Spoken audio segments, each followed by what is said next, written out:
ये किताब हमें क्यों पढ़नी चाहिए? दिमाग के स्वभाव को जानने की कोशिश पिछले कई सालों से की जा रही है। हम इसके बारे में जितना जानने की कोशिश करते हैं, इसे लेकर हमारी दिलचस्पी उतनी ही बढ़ जाती है। कई साइकोलॉजिस्ट ने इसके स्वभाव को समझने के लिए अलग अलग एक्सपेरिमेंट किए हैं और हर एक्सपेरिमेंट में कुछ ऐसा निकल कर सामने आता है जो हर किसी को चौंका देता है। ये किताब कुछ इस तरह की बातों के बारे में बताती है।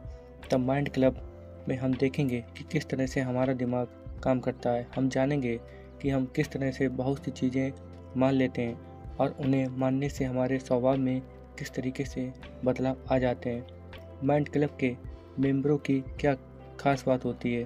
सैनिकों को बेरहम बनाने के लिए किन तरीकों का इस्तेमाल किया जाता है? कुछ बातों में अंतर कर पाना क्यों मुश्किल होता है?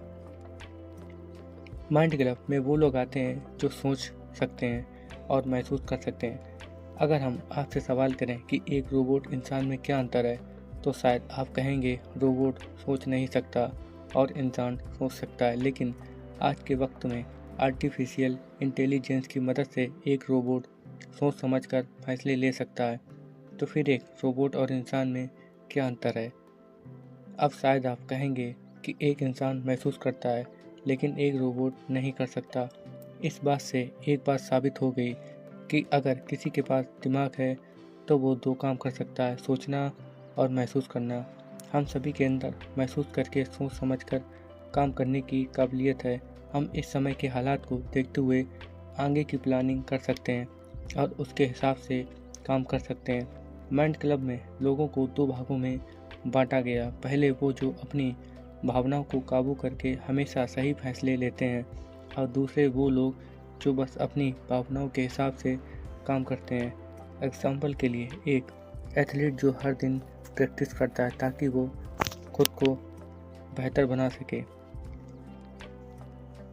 एथलीट भावनाओं के हिसाब से काम नहीं करते।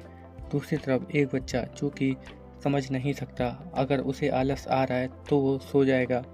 वह यह नहीं सोचेगा कि उसके आलस करने का क्या नतीजा होगा। यहाँ पर समझने वाली बात यह है किस किस समय के साथ के क्या हालात के हिसाब से ये दोनों लोग अपनी अपनी कैटेगरी बदल सकते हैं। अगर कल को एथलीट की एक हड्डी टूट जाए तो वो फैसले लेकर उसके हिसाब से काम नहीं कर पाएगा और वो कल बच्चा जब बड़ा हो जाएगा तो आलस करने के नतीजे को समझकर उसे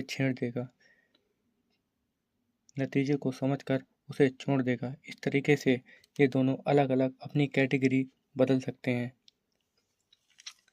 हम एक व्यक्ति को उसके कैटेगरी और उसके काम के हिसाब से देखते हैं। सोच समझकर काम करने वाले लोग जब कोई गलत काम करते हैं तो उनके ऊपर उनके कामों का इल्ज़ाम लगाया जाता है। इस कैटेगरी के लोग की गलती के लिए माफ़ी नहीं बल्कि सज़ा का नियम बनाया गया। लेकिन अगर यही काम बिना सोच समझकर करने वाले लोग करें तो उन्हें दूसरी नज़र से देखा जाता है। किसी भी काम में दो लोगों का होना जरूरी है। एक वो व्यक्ति जो काम कर रहा है और एक वो व्यक्ति जिस पर उस काम का असर हो रहा है। इन दोनों लोगों को डायपिक पेपर कहते हैं। जब किसी व्यक्ति को खुशी या दर्द महसूस होता है तब सबसे पहले उस व्यक्ति को खोजते हैं जिसने वो खुशी उसे दर्द दिया है। इस तरह से ये दोनों लोग एक साथ काम करते हैं। लेकिन जब दो कैटेगरी के लोग एक ही काम कर रहे हैं तो हम उनके काम को एक नज़रिए से नहीं देखते। एग्जाम्पल के लिए अगर एथलीट एक बच्चे को मुक्के मारकर प्रैक्टिस करे तो हम उसे पागल कहेंगे, उसे तुरंत जेल में बंद कर दिया जाएगा। लेकिन अगर एक बच्चा एथलीट को मुक्के मारकर प्रैक्टिस करे तो हम उसे बच्चों को जेल में बंद नहीं करेंगे। इस हालात में हम ये देखते हैं कि सोच समझ और काम करने वाला क्या जानबूझकर सामने वाले को दर्द दे रहा है या अनजाने में, या अगर वो जानबूझकर उसे दर्द देने की कोशिश कर रहा है तो क्या उसके सामने वाले को वाकई तकलीफ हो रही है या नहीं। ऊपर के एग्जाम्पल में जब एथलीट बच्चे को मार रहा था तो हमने कहा कि उसे जेल में बंद कर दो क्योंकि वह जानबूझकर उसे तकलीफ दे रहा है और उस बच्चे को तकलीफ भी हो रही है। लेकिन बच्चा अगर एथलीट को जानबूझकर भी मार रहा होगा तो भी उससे एथलीट को तकलीफ नहीं हो रही और हम उसे अलग नज़रिए से देखते हैं। हम लोगों पर बेरहमी तब करते हैं जब ये सोचते हैं कि वे सोच समझ नहीं सकते या महसूस नहीं कर सकते। एक सिपाही जब युद्ध में मर जाता है तो उसके मरने के दुख में पूरी मिलिट्री अफसोस मनाती है और उसके बाद कुछ खास दोस्त उसके लिए रोते भी हैं। लेकिन वही सिपाही जब किसी दुश्मन का सामना कर रहे होते हैं, वे ये नहीं सोचते कि वे जिसे मार रहे हैं उनके भी परिवार वाले होंगे। वो उन्हें मारकर अपने घर लौट आते हैं और चैन से सोते हैं। एक ही व्यक्ति के दो अलग हालातों में इस तरह के अलग अलग बर्ताव कर सकता है।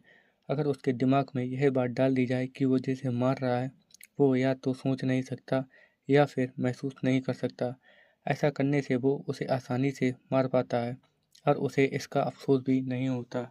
इसे कहते हैं हिडमनाइज करना।